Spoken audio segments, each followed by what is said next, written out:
The summer sun over Sicily in August 1943 was choked out by black smoke. The town of Troina, a mountain fortress that the Germans had sworn to hold at all costs, lay in ruins. For days, the soldiers of the U.S. 1st Infantry Division, the legendary Big Red One, had clawed their way up jagged ridges under withering artillery fire. It was arguably the single hardest battle the American army had fought in the European theater up to that moment. Standing amidst the dust and the debris was the architect of that victory, Major General Terry de la Mesa Allen. To the dirt-caked GIs smoking lucky strikes in the rubble, Allen wasn't just a commander, he was a god. He was the only general who seemed to care if they lived or died. He had led them through the disasters of North Africa and forged them into a weapon that could crack the Wehrmacht's toughest defenses. By all conventional logic, Terry Allen was at the pinnacle of his career. He was the hero of Sicily. But just a few miles away, inside the quiet and orderly tent of the 2nd Corps headquarters, Lieutenant General Omar Bradley was not preparing a medal, he was preparing a relief order. Before the smoke had even cleared over Troina, the decision was made. Terry Allen was out. He wasn't being rotated for rest, and he wasn't being promoted. He was being fired. The news sent a shockwave through the rank and file. How could the army sack its most successful combat general immediately after his greatest triumph? The answer to that question reveals one of the darkest and most complex truths of World War II command. Terry Allen wasn't fired because he was incompetent. He wasn't fired because he lost. He was fired because he had become a living paradox, a man who represented a terrifying dilemma for the high command. Terry Allen had become a general who was too good to lose, but too dangerous to keep.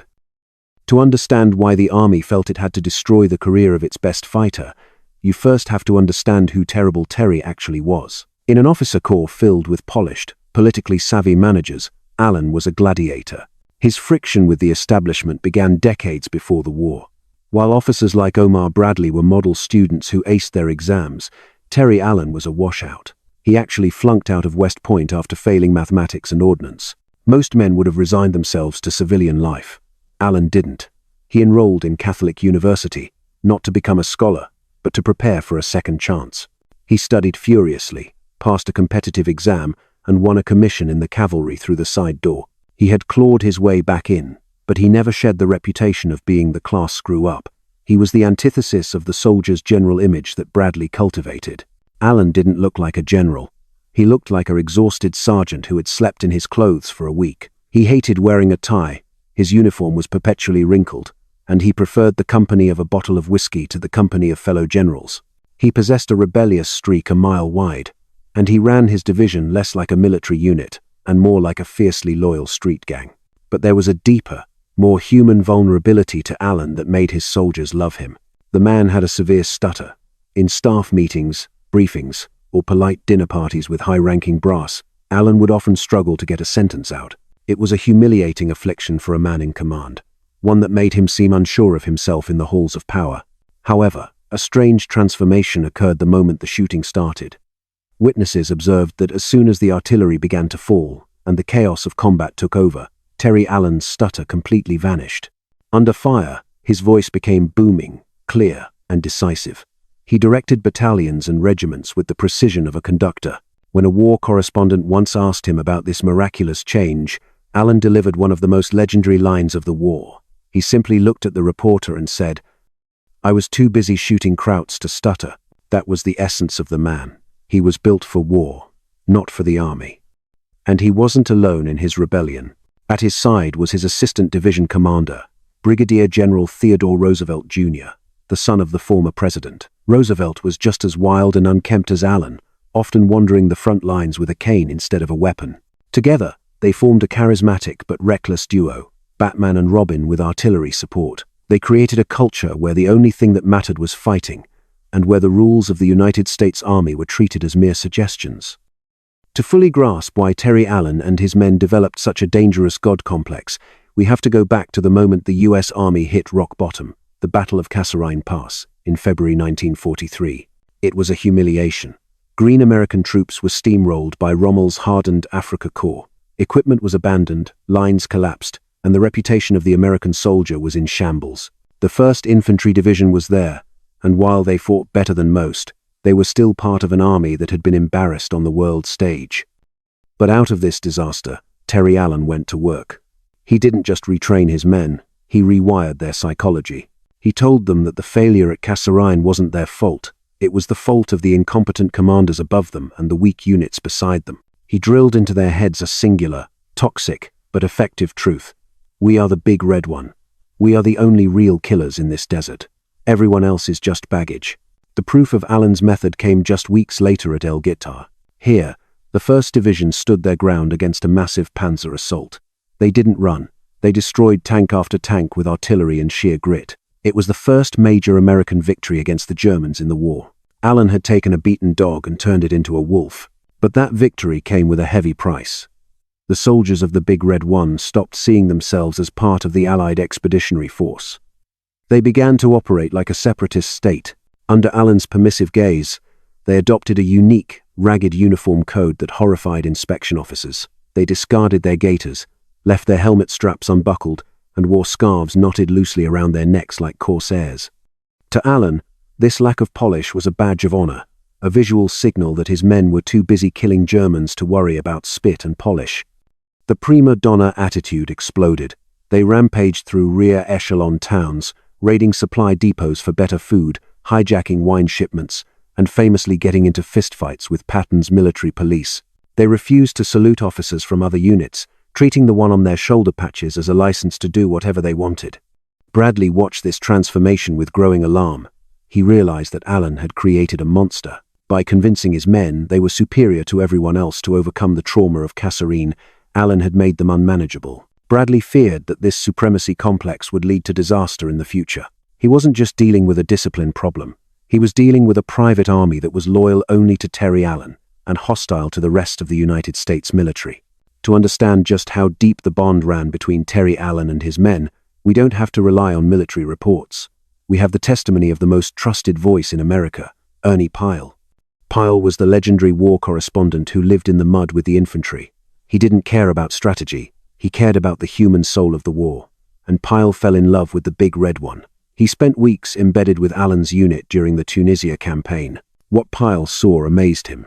In other divisions, generals were distant figures who lived in chateaus miles behind the lines. But he found Terry Allen sleeping on the ground, sharing rations with privates, and refusing to censor Pyle's dispatches home. Allen gave Pyle total access because he had nothing to hide. Pyle wrote to millions of Americans back home, describing Allen not as a commander, but as a father figure. He captured the unique spirit of the division, a mix of arrogance, exhaustion, and fierce loyalty. Pyle noted that the men of the 1st Division felt like orphans when they looked at the rest of the army. They believed that no one understood them, no one respected them, and no one could fight like them, except for Terry Allen. When Pyle heard rumors that Bradley was unhappy with Allen's discipline, he wrote a defense that echoed what every soldier in the foxholes felt. He said that while they might look like pirates, they fought like demons. By removing Allen, the army wouldn't just be removing a general, they would be ripping the heart out of the division. Pyle's writings turned Allen into a celebrity back in the States, which, ironically, might have only deepened the target on his back. Bradley didn't need a celebrity. He needed a subordinate. The tension that had been simmering since North Africa finally boiled over on the jagged ridges of Sicily. The catalyst was not the Germans, but the British. General George Patton was obsessed with a singular goal, beating British General Bernard Montgomery to the city of Messina. It was a race for glory, purely political. To win it, Patton needed his troops to move faster than humanly possible. He drove his subordinates mercilessly, and the man who bore the brunt of this pressure was Terry Allen. Allen was ordered to take the mountain town of Troina. This wasn't just a town, it was a fortress in the clouds, the linchpin of the German defense line. Defending it was the 15th Panzer Grenadier Division, and they had orders to hold to the last man. The Battle of Troina became the single most brutal week of combat for the Big Red One in the entire war up to that point. It was a literal hell. Imagine fighting uphill, under a scorching Mediterranean sun, against an enemy looking down your throat with artillery and machine guns. Every meter of ground was paid for in blood. The heat was suffocating, malaria was rampant, and the smell of death hung heavy in the stagnant air. This is where the tragedy of Terry Allen reached its breaking point. He had been in command since the landings in North Africa without a break. The battle fatigue was no longer just a concept, it was a physical reality. Allen was surviving on whiskey, adrenaline, and almost no sleep. He was gaunt, his eyes sunken, his nerves shredded. Under this crushing strain, Alan's behavior became erratic. He started seeing enemies everywhere, not just across the lines, but behind them. When Bradley or Patton called to demand speed, Alan didn't respond like a subordinate. He responded like a protective father guarding his children. He argued violently over tactics. He accused the high command of trying to butcher his men for a newspaper headline. The breaking point for Omar Bradley came when he observed Alan's reaction to a tragic friendly fire incident. When American bombers accidentally struck the 1st Division's positions, Alan didn't just get angry. He became unhinged. He wept. He raged. He screamed curses at the sky and the establishment. To the soldiers, this was proof that their old man loved them. But to Omar Bradley, watching coldly from the sidelines, it was a diagnosis. He saw a general who had lost his objectivity. Alan had become so emotionally fused with his men that he could no longer make the cold, hard calculus required of a corps commander. He was no longer fighting the war. He was fighting a personal vendetta to keep his boys alive. Bradley realized then that Alan was burned out. The sharp tactical mind was still there, but the emotional stability required to lead 15,000 men into the next phase of the war was gone. Troina would be won, thanks to Alan's brilliant use of night attacks to flank the Germans, but the victory would mark the end of his command. He had conquered the mountain, but the mountain had broken him. On August 7, 1943, the order finally came down. The battle for Troina was won. The troops were pulling back to rest, washing off the grime of Sicily and writing letters home, assuming their beloved commander was already planning the next advance. They were wrong. Alan received a simple summons to report to 2nd Corps headquarters immediately. There was no fanfare, no parade, just a quiet drive away from the front lines to a command trailer located miles in the rear. The meeting itself was brief, cold, and devastating. Bradley called Terry Allen and his deputy, Teddy Roosevelt Jr., into his office. There were no shouts, no dramatic arguments, just the sterile, administrative finality of military protocol. Bradley informed them that they were being relieved of command immediately. The dynamic duo, the two men who had led the division from the disaster of North Africa to the triumph of Sicily, were finished. They were to hand over the division to Major General Clarence Huebner, a strict disciplinarian chosen specifically to clean house. For Alan, the shock was total. He had just delivered the army its hardest-fought victory of the campaign. To be fired in the moment of triumph felt like a betrayal of the highest order. Yet, in that small trailer, the rebel general didn't scream or fight. He took the order with the stoic grace of a professional soldier. His only reported concern was for his men. He knew that without him to protect them, the Big Red One was about to face a harsh new reality of drills, salutes, and strict regulations. But why did Bradley pull the trigger right then? Historians have debated this for decades, but the truth leans towards what military analysts call a mercy kill.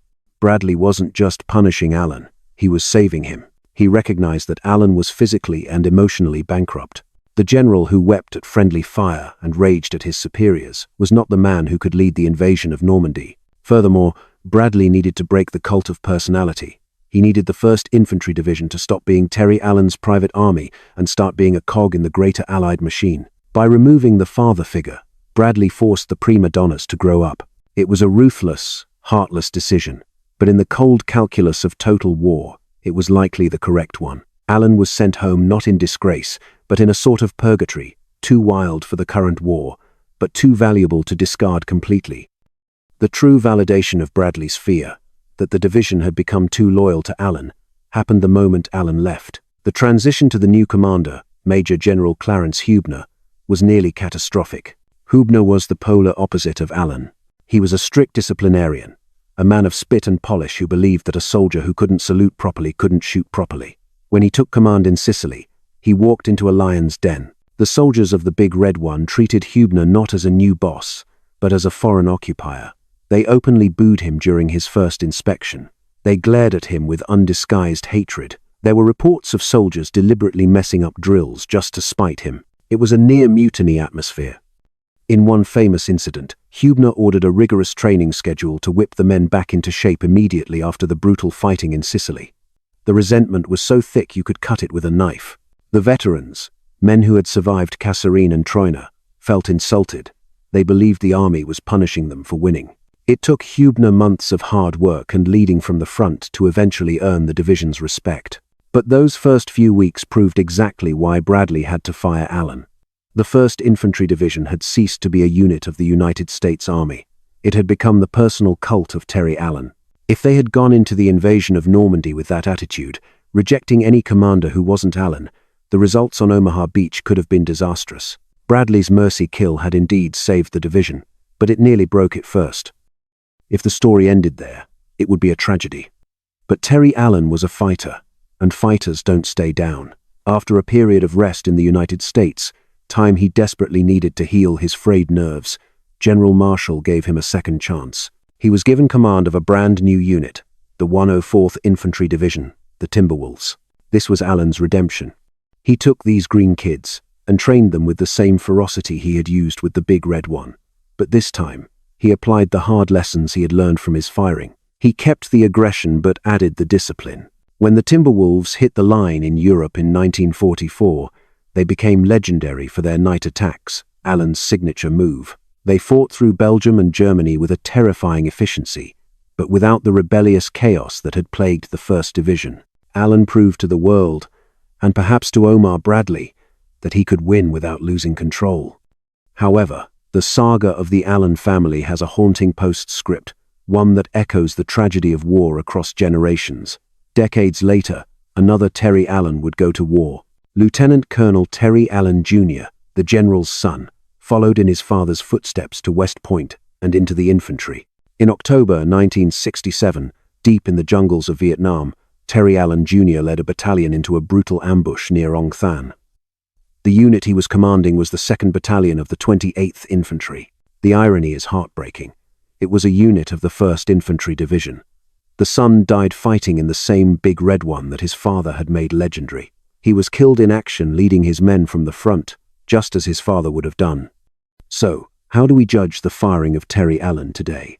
Omar Bradley's decision remains controversial, but it highlights the central paradox of military leadership. You need men like Terry Allen, wild, aggressive, and inspiring, to teach soldiers how to kill and how to survive. But you need men like Omar Bradley, cold, systematic, and ruthless, to win wars.